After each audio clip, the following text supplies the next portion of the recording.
Wapendwa wana familia ya seminari kuu ya Ntungamo, na wapendwa wageni wote mliotoka sehemu mbalimbali kuja hapa kwetu tarehe hii ya leo, karibuni kwenye mahafali haya ya 60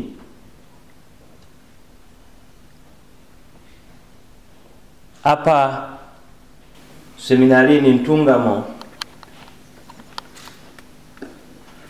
Ni siku ya historia kwa chuo chetu, na hasa kwa wanafunzi wetu, na kwa namna ya pekee wanafunzi wa mwaka wa 3. Ni siku ya historia kwa sababu leo wanahitimu masomo yao. Kwa hiyo sisi sote hapa ni siku ya furaha na ya kumshukuru Mungu kwa fadhili ambazo amewajalia wanafunzi wetu na amezijalia chuo, ametujalia katika chuo chetu tangu mwaka jana yalipofanyika mahafali ya 59 kwenye chuo chetu hiki. Tukitumia maneno ya Nabii Isaya tuliyosikia katika somo la kwanza, nasi tunaungana naye kusema, nitasimulia fadhili za Mwenyezi Mungu, nitataja matendo yake yote yastahilio sifa, kwa sababu ya yote aliyotutendea, wema wake mkuu aliowapa katika taabu zao zote. Hakumtuma mjumbe mwingine kuwasaidia, ila yeye mwenyewe alikuja kuwaokoa kwa upendo na huruma yake amewakomboa.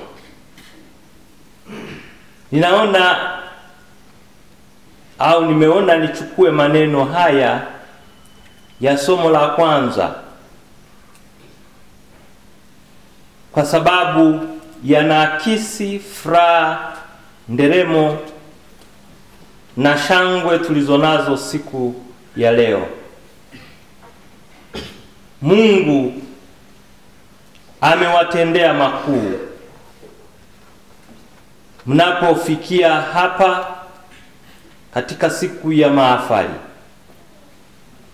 huenda wengine walikuwa na shida ya kusoma na kuielewa falsafa. Kukaa kwenye kiti na kufuata ratiba sio kitu rahisi. Huenda wengine waliugua au walikuwa na afya isiyo nzuri. Wengine huenda walikosa usingizi wakati wa mitihani. Labda wengine inawezekana walipaswa kuresiti, walishikwa shati, waliambiwa warudie masomo. Ninavyojua, vyuo vyenye heshima kama chuo chetu hiki havitoi vyeti bure. Lazima ufanye kazi ili upate cheti au diploma ambayo unanuia kuipata. Na lengo sio kwamba walimu au wakufunzi wanataka kutesa, bali wanataka ukomae kitaaluma na uwe tayari kupambana na mazingira yako na kujisimamia baadaye kama mchungaji au padre. Kwa hiyo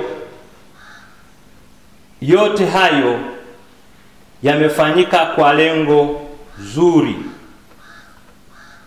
kumuunda na kumlea padre wa kesho.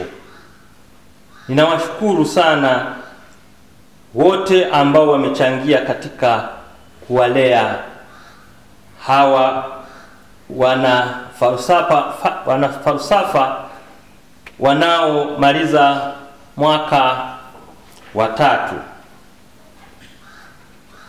Kwa hiyo tunapofikia siku ya leo tukiwa wazima wa afya, tumekuja kwenye misa hii tukiwa na moyo wa shukrani, kama yule mkoma tuliyesikia katika Injili.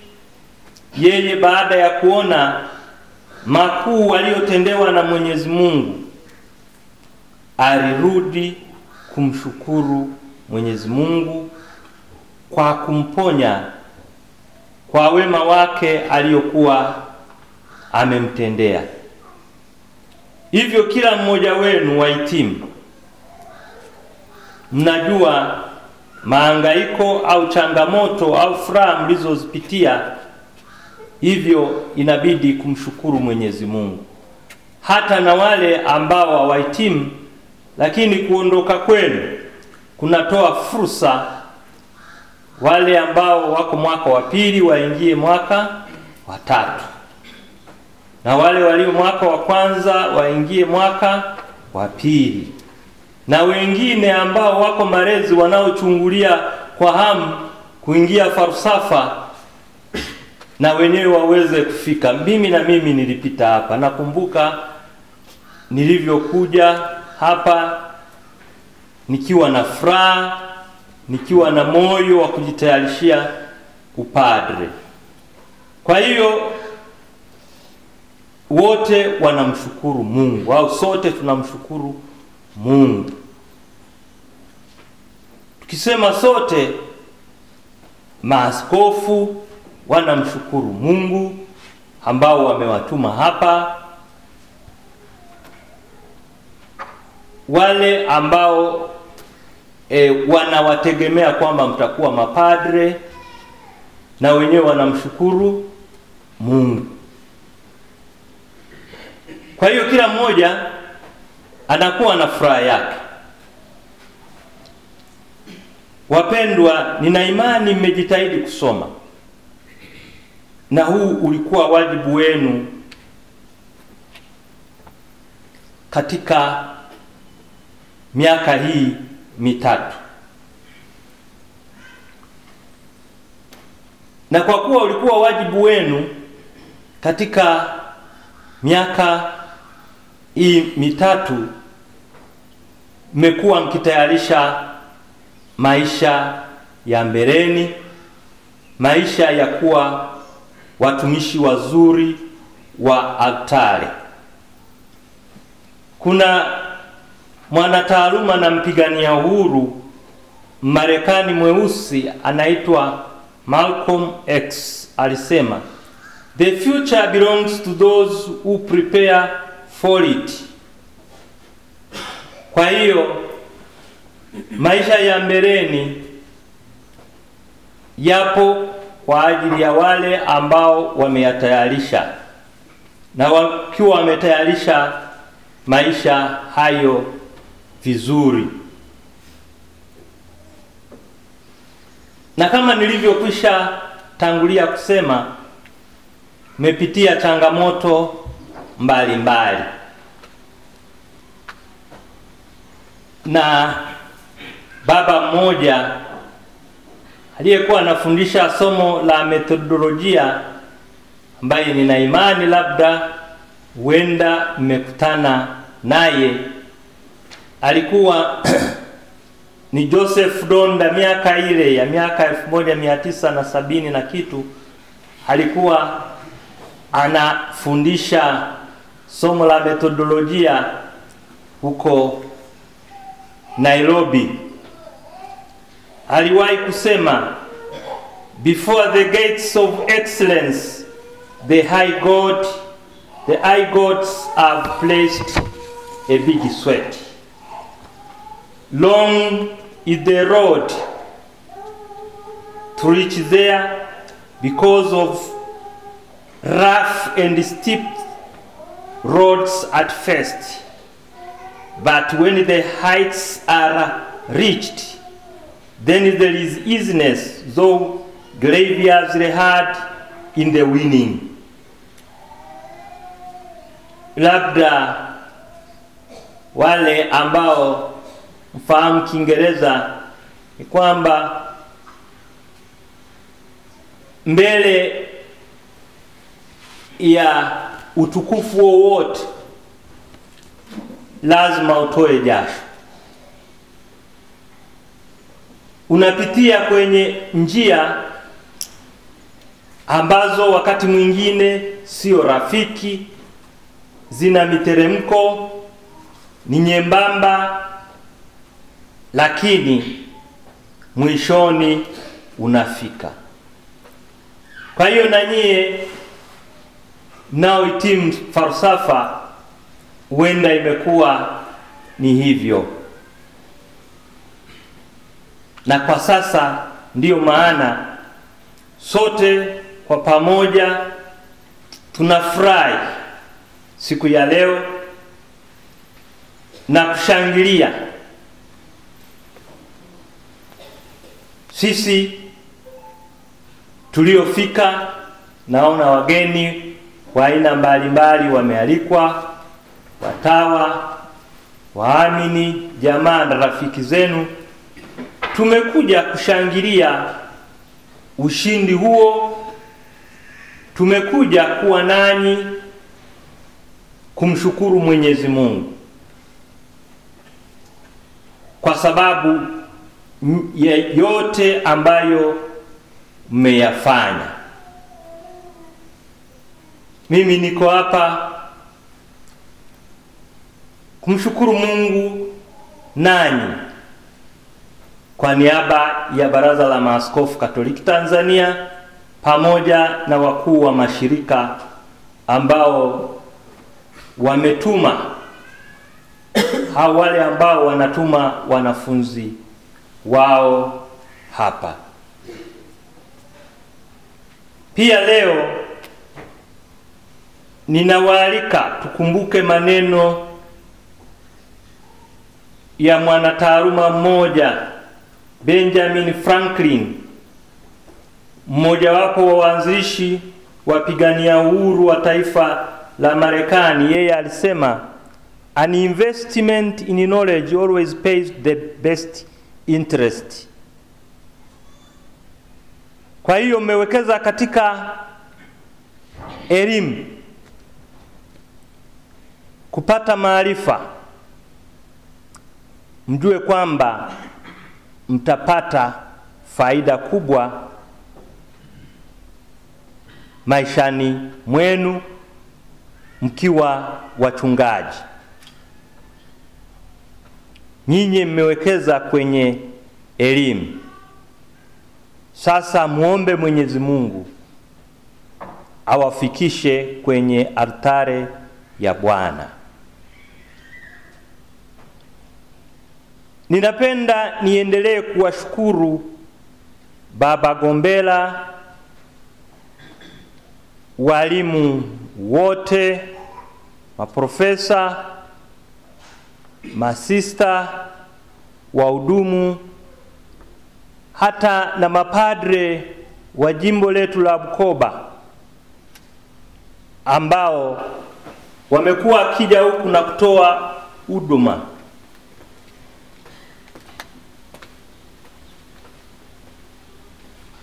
Kwa kazi hiyo leo mnashirikiana kuvuna. Yeyote yule aliyechangia, leo ni siku ya mavuno na ya kuendelea kumshukuru Mwenyezi Mungu. Mmefanya kazi nzuri. Na kuna mwanataaluma mmoja alisema, True teachers are those who use themselves as a bridge over which they invite their student to cross. Then, having facilitated their crossing, joyfully collapse, encouraging them to create their own. Leo wote waliochangia tunatoa shukrani, kwa sababu nyie mmekuwa kama madaraja ambayo yameruhusu hawa vijana 79 kupita, na sasa kazi yenu mmeimaliza. Hata mkiondoa au mkiondoka, walau mmeacha kitu kinachoitwa legacy. Mmewapatia njia na mmewaonyesha kwamba falsafa inabidi iweje. Sasa mnawaruhusu siku ya leo wasimame wenyewe, na huenda wengine baada ya muda, baada ya makuzi yao ya upadre, watarudi hapa kama walimu. Asanteni kwa kazi mlioifanya.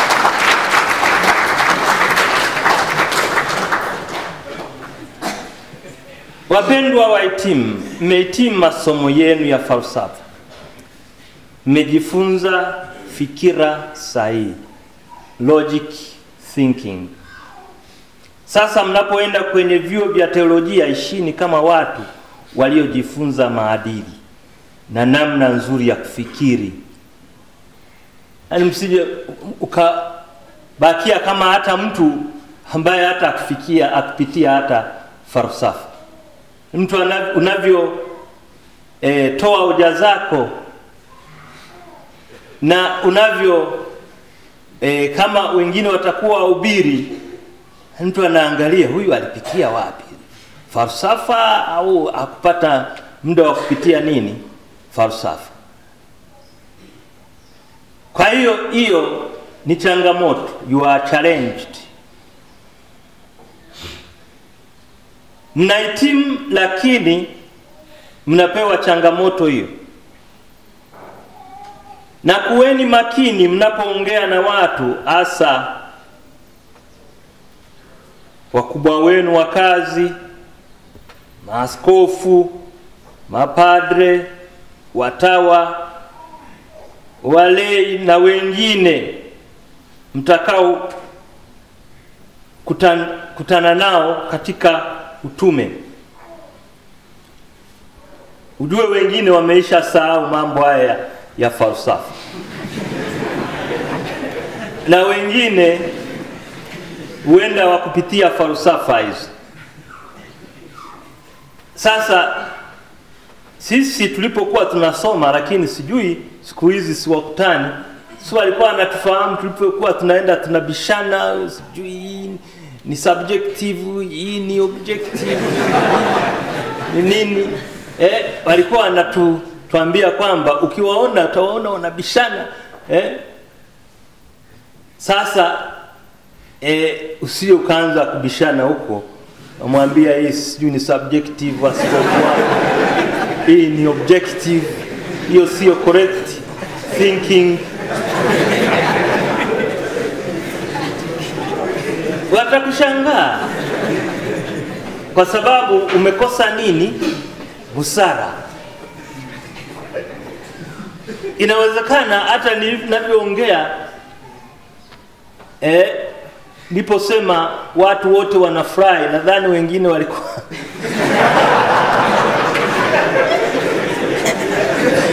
wengine walikuwa wanasema sasa huyu askofu mbona mambo yako hivi. Kwa hiyo hizi takuta kuna generalization nyingi. Ndio maisha yetu sisi ambao tuko huko uraiani. Sasa wewe ukianza kusema wewe yakusaidie kuweka vizuri, hizi elimu zako zikusaidie kuweka mambo vizuri na kuweza kuishi kama mtu mwenye busara na ambaye kweli umesoma falsafa. Sio kwanza kumwambia nasema mama sijui nini, mama yako au nini, hujafikiri vizuri nini na nini. Amekulea mpaka hapa alafu namwambia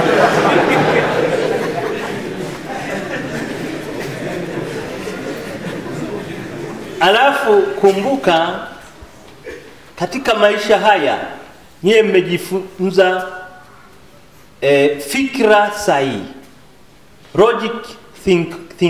logical thinking. Lakini ukienda huko utakutana na illogical thinking. Ndizo zilizo huko mitaani nyingi. Sasa hiyo ukikutana naye ujue kwamba na hizo bado zipo. Na zipo ndivyo watu wanavyoishi. Labda kitu hicho kisikutie sianze kukata tamaa, ila wewe ulipo pale ubadilishe mazingira. Nashukuru Baba Rekta ametuandikia kitabu cha falsafa hata kuwaelimisha watu wote wanaokutana na kitabu hicho au wanaosoma kitabu hicho. Sasa na nyie kazi yenu, mojawapo ya kazi yenu iwe ni hiyo, kutuandikia vitabu vya namna hiyo na kutusahihisha sisi ambao tulipitia lakini tumeisha sahau au hatukubahatika kufanya nini, kupita katika sehemu hizi za falsafa. Sababu kama mnavyojua, bahati mlionayo nyie ni kujifunza falsafa. Kuna vyuo vingine hata kwenye vyuo vikuu wanapofundisha falsafa kama nyie mlivyojifunza, hasa vyuo vya Tanzania. Na nimeona hata kule Roma kujifunza jinsi tunavyojifunza sio hivyo.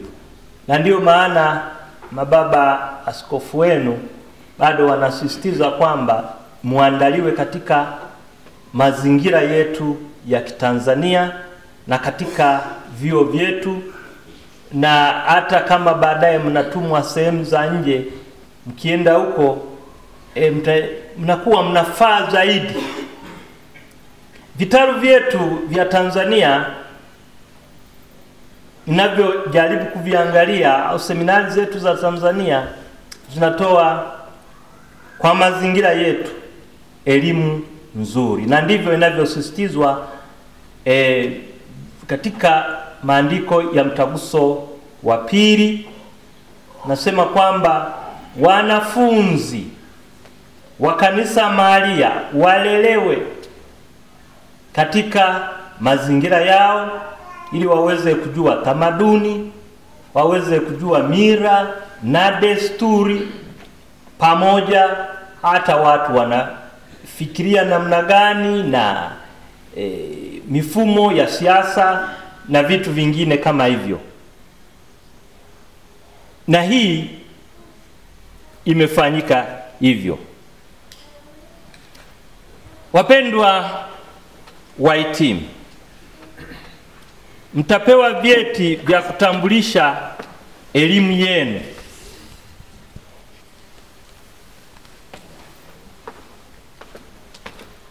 Jitahidini hiyo elimu ionekane katika maisha yenu, maneno mnayoongea, utu mlionao, matendo mnayoyatenda, Zingatieni kumtegemea Mungu katika maisha yako. Changamoto zako, mafanikio yako na mipango yako, mtegemeeni Mungu. Tunaendelea kuwasisitiza hilo. Mmekuwa mkimtegemea Mwenyezi Mungu, endeleeni kumtegemea Mungu. Kumbuka kama Zaburi ya 46 namba 1 inavyotukumbusha, Mungu ni kimbio letu na nguvu yetu, yeye ndiye ni msaada wetu daima wakati wa taabu. Pia Zaburi ya 127 namba 1 au aya ya kwanza inatuambia, Mwenyezi Mungu asipoijenga nyumba, waijengao wanajisumbua bure. Endeleeni kumtegemea Mwenyezi Mungu. Mkiwa na changamoto yoyote katika maisha yako ya kuelekea altari ya Bwana, kumbuka maana ndiye anayekuita.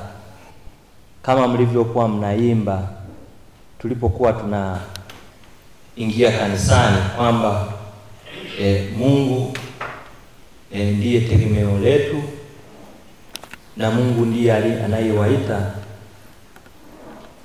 Fuateni wito wako na wala usitingishike na kurudi nyuma. Usisahau kumuita Mungu na Mama Bikira Maria aongeze divai katika maisha yako, kama tunavyosoma katika Injili ya Yohane sura ya 2 aya ya 1 hadi 11. Hii Injili huwa tunaisoma sana, hasa wakati wa ndoa na wakati wa mafundisho ya Mama Bikira Maria. Nadhani mlisikia sana, tulisoma tulipokuwa kwenye hija mwaka jana pale Mugana. Mmefundishwa wanafalsafa mbalimbali. Angalieni au tafakari na kuchukua baadhi ya ile misimamo ambayo unaona ni nzuri na inafaa kimaisha ili uweze kuishi. Hasa wengine umejifunza stoiki,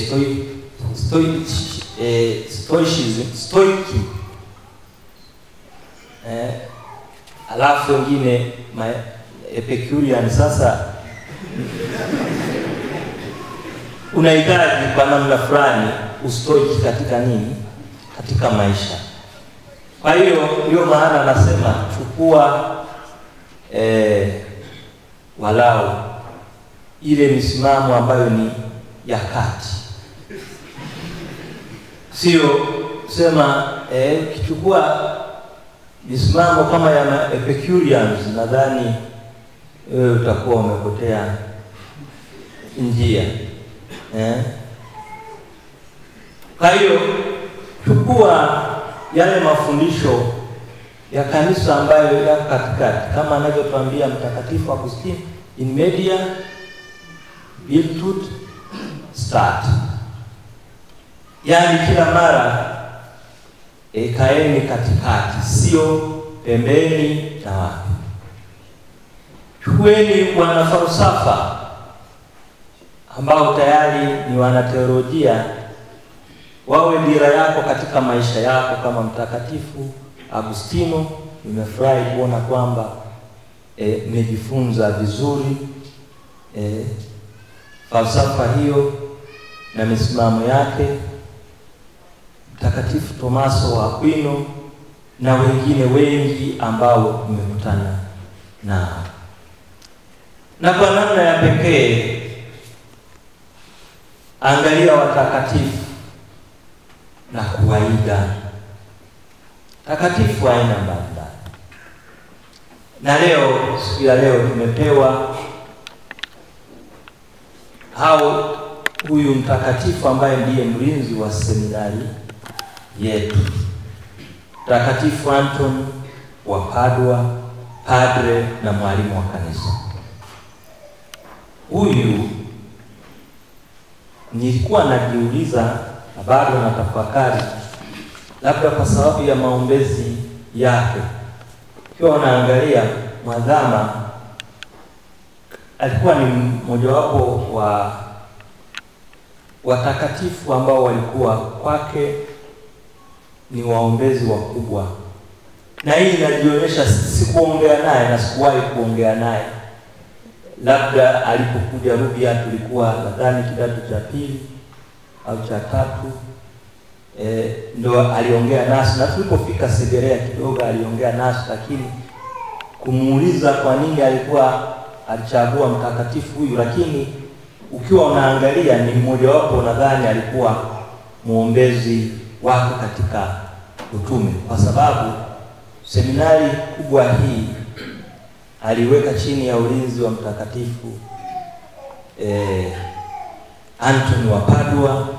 Na wale wanaotoka jimbo kuu la Dar es Salaam wanajua shule ya sekondari ya Mbagala na yenyewe iko chini ya Mtakatifu Antoni wa Padua.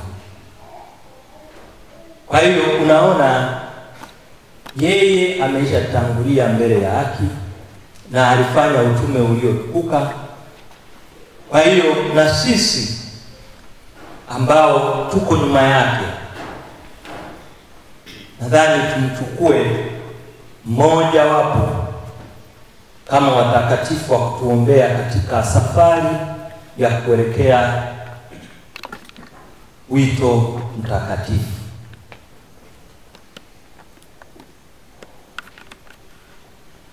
Tunaona hata watu wengi,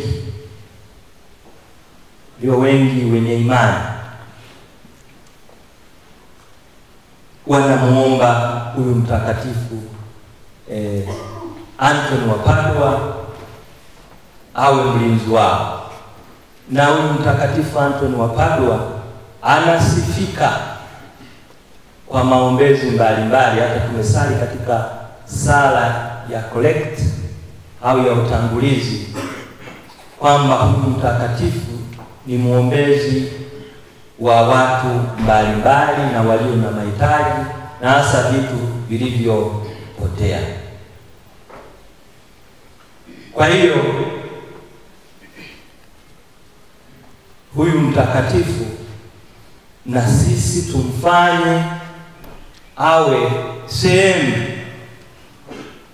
ya maisha yetu, muombezi wetu.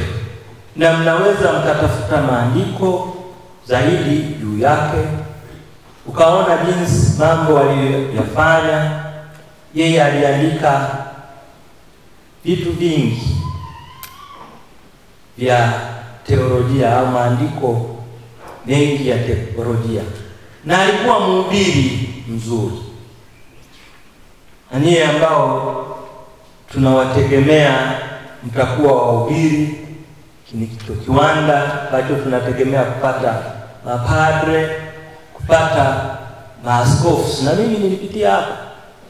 Kwa hiyo hata tunategemea kupata nani, hata labda makardinali, hata na Baba Mtakatifu. Wewe ukajua mambo ya Mungu, jua anavyofanya nini, anavyochagua. Nilikuwa hapa wala mwanadarasa langu ambaye amekuwa askofu, nilikuwa na Askofu Mapunda, ndiye ninaye mkumbuka, ambaye tulikuwa darasa moja.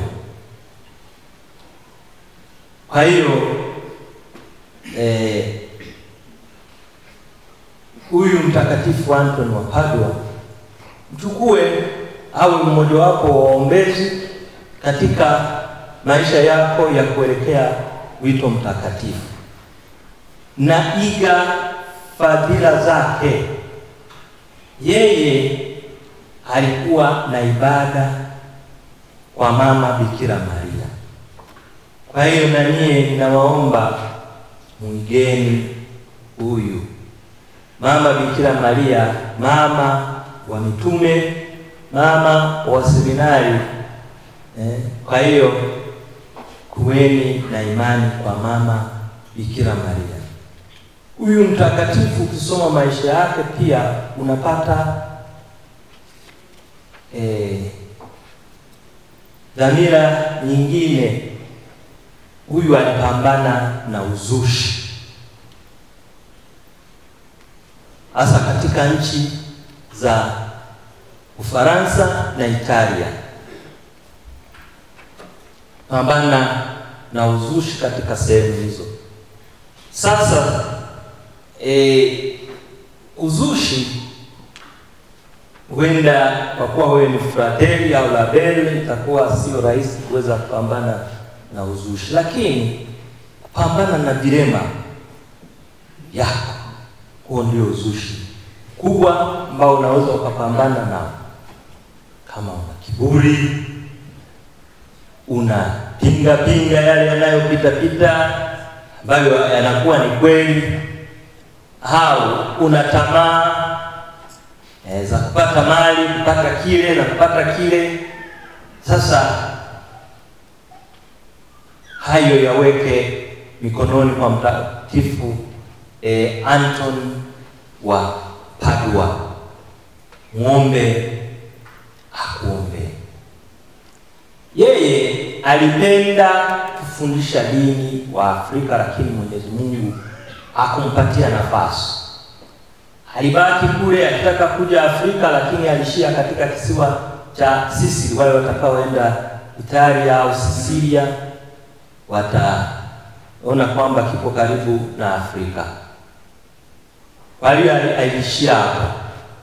Sasa mimi ningewaomba kuweni na moyo wa kupenda kumtumikia Kristo. Yeye alikuwa na moyo wa kupenda kumtumikia Kristo na kuhubiri Injili.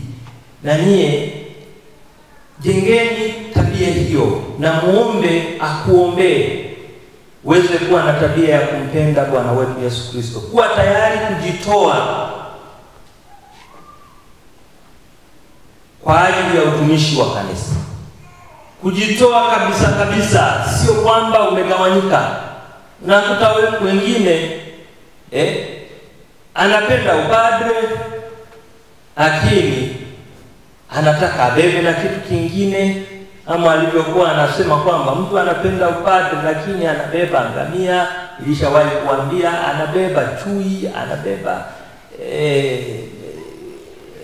tembo. Sasa vitu kama hivyo, kibeba tembo utambeba kweli? Anabeba tembo urevi, utaweza kuwa mhudumu mzuri sana kama umebeba tembo urevi, umebeba chui. Chui ana tabia za kujificha, yani unajificha kwa mambo mbalimbali, halafu unajificha, una tabia fulani unazificha, lakini yani chui huwa ukienda kule kwenye mpaka wanakuambia chui huyu ni mnyama wa kujificha na matendo yake ni ya giza. Sasa kama padre matendo yake ni ya giza, huwezi ukafika mbali. Matendo yako inabidi yako wazi. Nilipokuja kuwatembelea mwaka jana, niliwaambia sisi sasa hivi nadhani Kristo alikuwa anatuambia ili kuweni makini kwamba yaliyofichika yatawekwa wapi? Yataonekana. Sasa hivi kwenye ulimwengu wetu inatosha tu, tayari mtandao imesha kumulika. Ni padre huyu wa nini? Wa kanisa Katoliki. Kwa hiyo jitayarisheni vizuri mnapotoka hapa. Safari baada haijafanya nini? Haijaisha, ndio imeanza tena. Safari moja waanzisha safari. Kwa hiyo sasa hivi hakuna mambo ya kuficha, yote yanaonekana. Vyombo vya habari vinayamulika. Unatosha askofu kama tunavyoongea, nadhani niko hewani. Yaani natosha aongee kitu fulani, tayari unaona wameisha mweka, amevaa mitra, anashika fimbo, nachukua picha, wanaunganisha, tayari inakuwa imeshaonekana. Kwa hiyo kuweni makini, jitayarisheni kwamba naenda kuwa padre, natoa maisha yangu yote. Sio kudanganya kuwa kama chui au simba mkali, wakija kukugusa unararua tu wewe. Sasa hivi mambo haya yapo. Ni unyenyekevu mkubwa.